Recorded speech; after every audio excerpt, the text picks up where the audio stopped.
What's up, YouTube? It's late. I won't be long. My girlfriend, my wife is sleeping.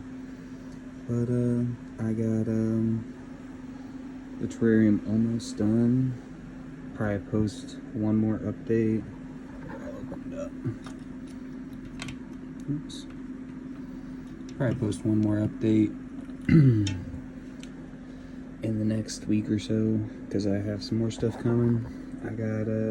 I got my sphagnum moss in, so I got a better substrate layer going now. I moved these logs up on top of the sphagnum so they'd be a little higher up. Gotta move that food bowl, get all the dust off of it from me dusting off all the background pieces and stuff. And I just kind of went through and tucked in the sphagnum moss a little bit nicer in the background. That's my little mushroom from a little gnome garden I got them there, but I don't really know. I'm not sure if I can find a place for him or not, but I really like the mushroom. It says welcome on the other side, but it looks really nice on this side. Like, it doesn't look too out of place. Got my little coconut hide still, and I got it to flip around to the front now, so now if he's hiding under there, I'll be able to see him. And I put some sphagnum in there. You can kind of see it. Yeah, there you go. Put just a little bit of sphagnum in there. I'm not sure. Probably put a little bit more later. We'll see. He'll probably want to. He's got plenty of moist hides, honestly, so he might want one of them. That might be the dry hide.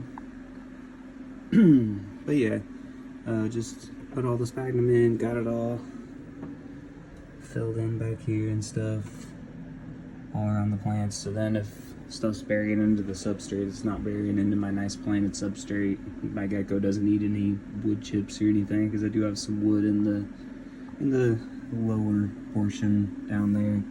I kind of went in like almost like 4 layers. I did my charcoal layer on bottom. I was gonna do leca, but the leca didn't show up, or clay balls, whatever you want to call them, hydroton.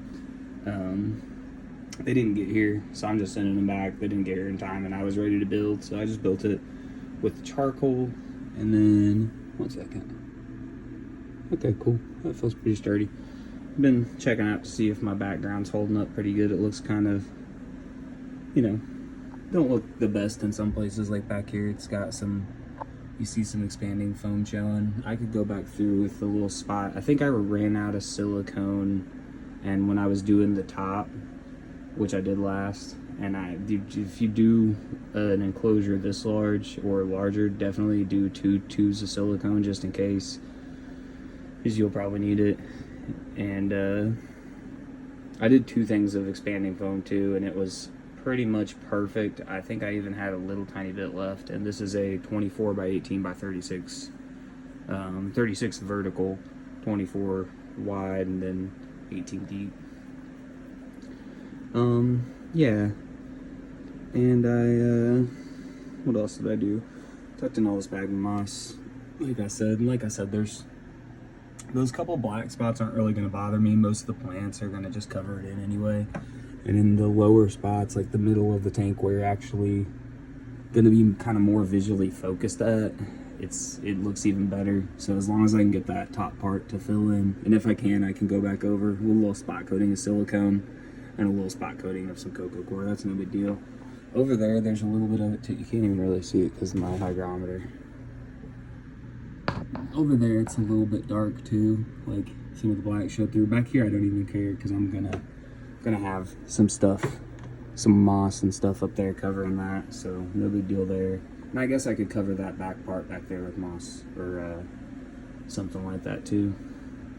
But yeah, just went in. Oh, this is a pineapple bromeliad. So it looks like a pineapple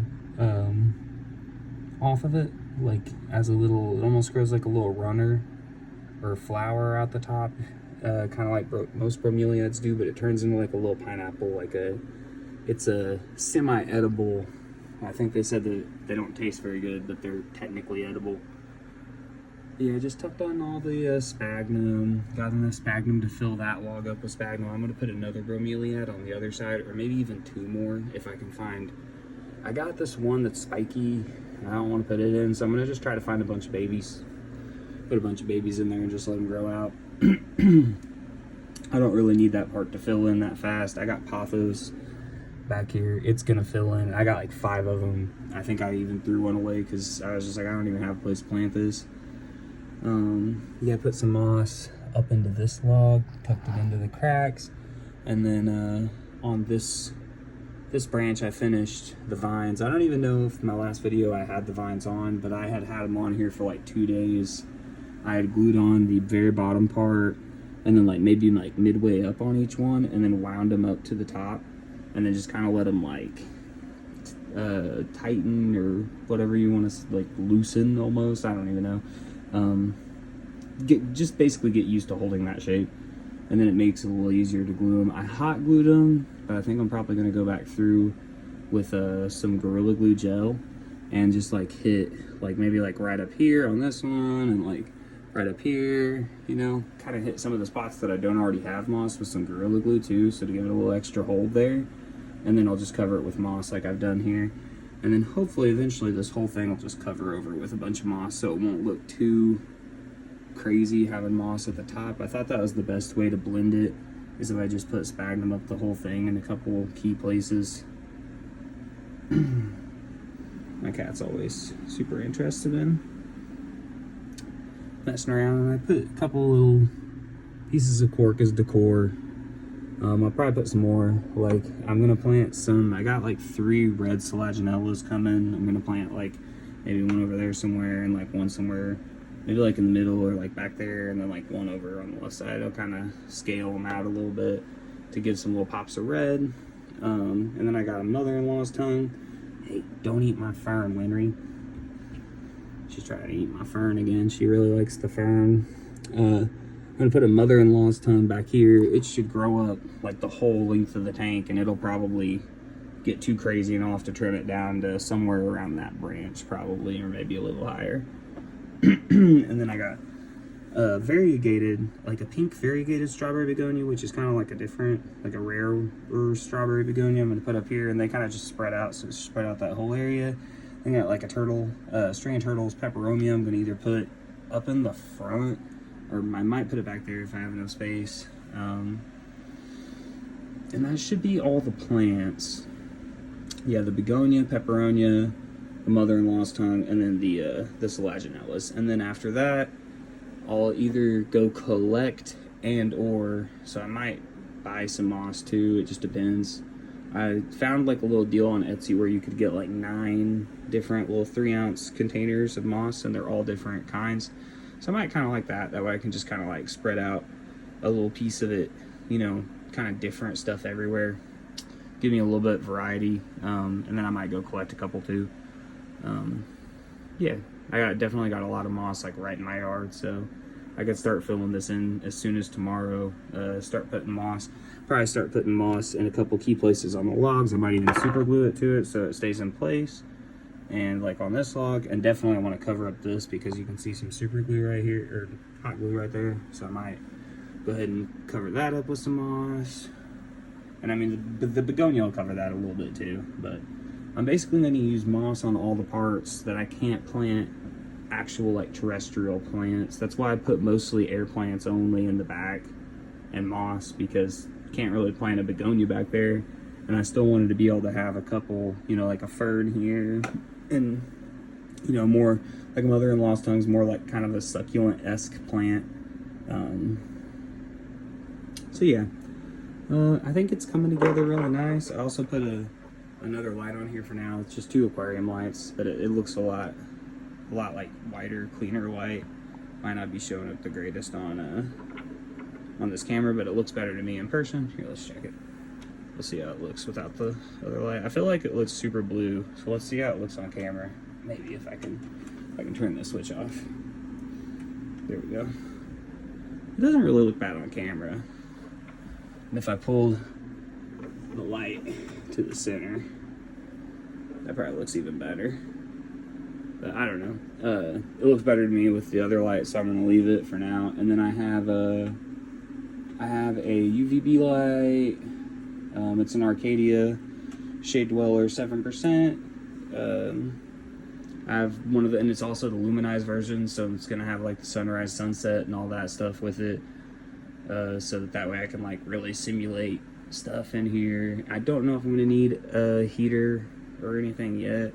My temps are looking like 71. It depends on how much those other lights, because these are both LEDs. That other one, the UVB one, probably will generate a little more heat than a little tiny Finex LED, because this thing only has like fucking, I don't know, like 20 lights on it. The other one's got more, but it's still not even, it stays pretty cool. Yeah, I mean, it's not even warm to touch, so it's not generating that much heat. Yeah, we'll see how it goes, guys. I'm gonna get those 2 lights in and get those hooked up, get my plants hooked in, and if I need to, I have a basking bulb coming already, just in case I need it, because I want to get my gecko as soon as possible. I'll probably let this stuff grow out for like 1 month after I get the lights, so probably like a week from now. So we'll just say 1 month, like a month and a little bit from now, I'll have gecko ordered, and then probably like another month. It'd probably take them like a month to ship it to me. I don't know. And temperatures are getting cold, so I kind of got to order them like now. So it's probably gonna cost me a bundle in shipping otherwise. What else? Got a bunch of food coming. So I pretty much have everything on the way. The only thing I don't have is like live feeders, and I'll get those from Pet Supplies Plus. And then I think I'm gonna breed some doobie roaches eventually, so you can, once it gets a little bit bigger, I won't be going through feeders that fast at first anyway, so I can just buy doobie roaches for now. But yeah, eventually gonna breed some doobie roaches. I think that's it.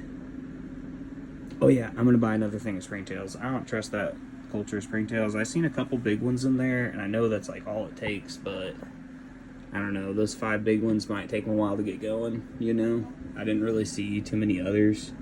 They said it was a like a starter culture, so they don't send them like fully like alive with springtails, but I'm not really sure how that works. We'll see. It was Pangea, so I'm sure it's legit. Pangea is pretty good. They sent me a bundle of cork bark for, I mean, it was like $100, but I got some really good pieces of cork. Like this guy came in there. This guy came in there. This guy. There's some really, you could see him a little bit better if I had him out of the tank, but they offered a lot of texture. You can't really tell if his background's a little misty, but there's a lot of texture for an arboreal gecko and something like this. And it didn't cost me that much. And I went above and beyond. Alright, well, I guess that's it, YouTube. Hopefully you guys have a good night. Enjoy your YouTube time. And I will get back to you guys when I get it fully planted. Just post a short video. And then I will post back again when I get the gecko in hand. Maybe post some feeding videos like that. Pretty excited about the gecko. Peace.